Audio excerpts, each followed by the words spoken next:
السلام عليكم. هذه أحدث أخبار اليوم، وهذا عنوانها: ابنة رونالدو تثير الإعجاب.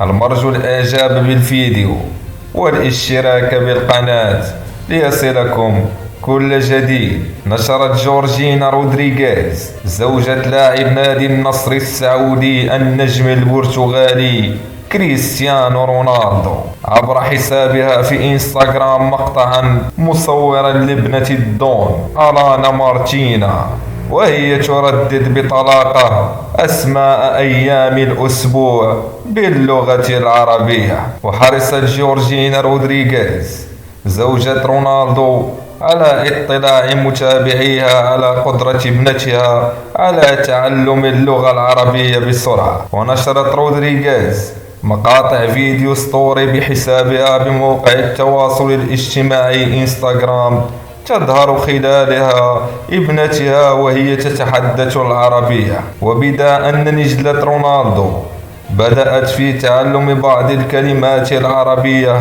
مثل أيام الأسبوع التي نطقتها بطلاقة، فضلا عن ترديد بعض الجمل والأناشيد. وظهرت ابنة رونالدو وكأنها عربية خاصة نظرا لقدرتها على نطق الكلمات بسهولة دون عناء، رغم أنها مولودة لأب برتغالي وأم إسبانية. يذكر أن الهدف التاريخي لكرة القدم سجل 8 أهداف خلال 6 مباريات خاضها مع النصر في الدوري السعودي حتى الآن.